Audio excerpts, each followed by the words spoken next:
আসসালামু আলাইকুম ওয়া রাহমাতুল্লাহি ওয়া বারাকাতুহু। যারা হতাশায় ভুগছেন তাদেরকে আমি আশাবাদী করছি, তারা হতাশা জীবন মুক্ত হবেন ইনশাআল্লাহ। আসলে হতাশা এটি হচ্ছে একটি মানসিক ব্যাধি। এই ব্যাধির কারণে যে কেউ সে নিজেকে ভাবে যে সে আর ভালো কিছু করতে পারবে না এবং তার জন্য সামনে আর কোনো কিছুই ভালো নেই, সবকিছু অসম্ভব হয়ে গিয়েছে।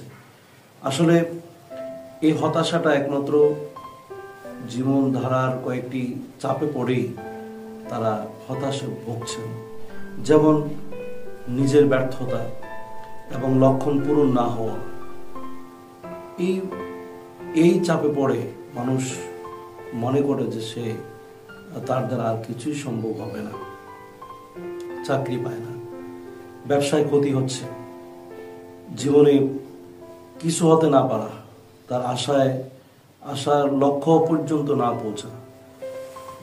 অনেক সময় পরিবার থেকে সে অবহেলিত হয়, সমাজ থেকে অবহেলিত হয় এবং বন্ধু বান্ধবের থেকেও অবহেলিত হয়।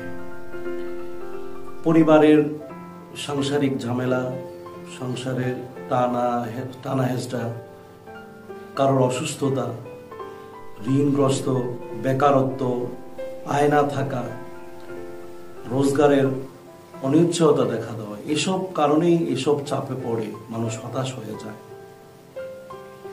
অথচ মহান আল্লাহ রব্বুল আলামিন তাকে অভয় দিচ্ছেন, লা তাকনাতু মির রাহমাতিল্লাহ, তোমরা আল্লাহর দয়া থেকে নৈরাশ হও না, তোমার জীবন হতাশ মুক্ত হয়ে যাবে ইনশাআল্লাহ।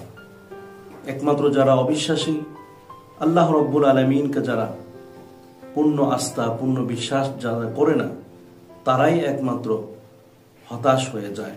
এজন্য আল্লাহ পাক বললেন, ইন্নাহু লা ইয়াইআসু মির রাউহিল্লাহি ইল্লাল কওমুল কাফিরুন, একমাত্র অবিশ্বাসীরে আল্লাহর দয়া আল্লাহর রহমত থেকে তারা নৈরাশ হয়ে যায়। প্রিয় সধী, প্রিয় ভাইয়েরা, যারা হতাশে ভুগছেন, আপনারা আজ থেকে নিয়মিত নামাজ আদায় করতে থাকুন। ওয়াস্তাঈনু বিস-সাবরি ওয়াস-সালাহ, নামাজ এবং ধৈর্যের মাধ্যমে আল্লাহর কাছে সাহায্য চাও।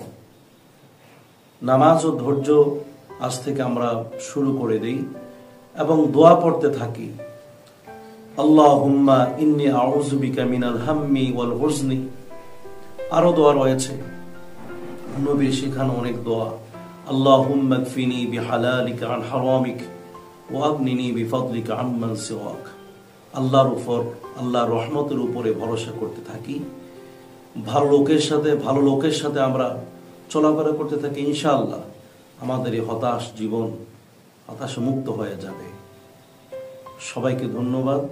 আসসালামু আলাইকুম ওয়া রাহমাতুল্লাহি ওয়া বারাকাতুহু।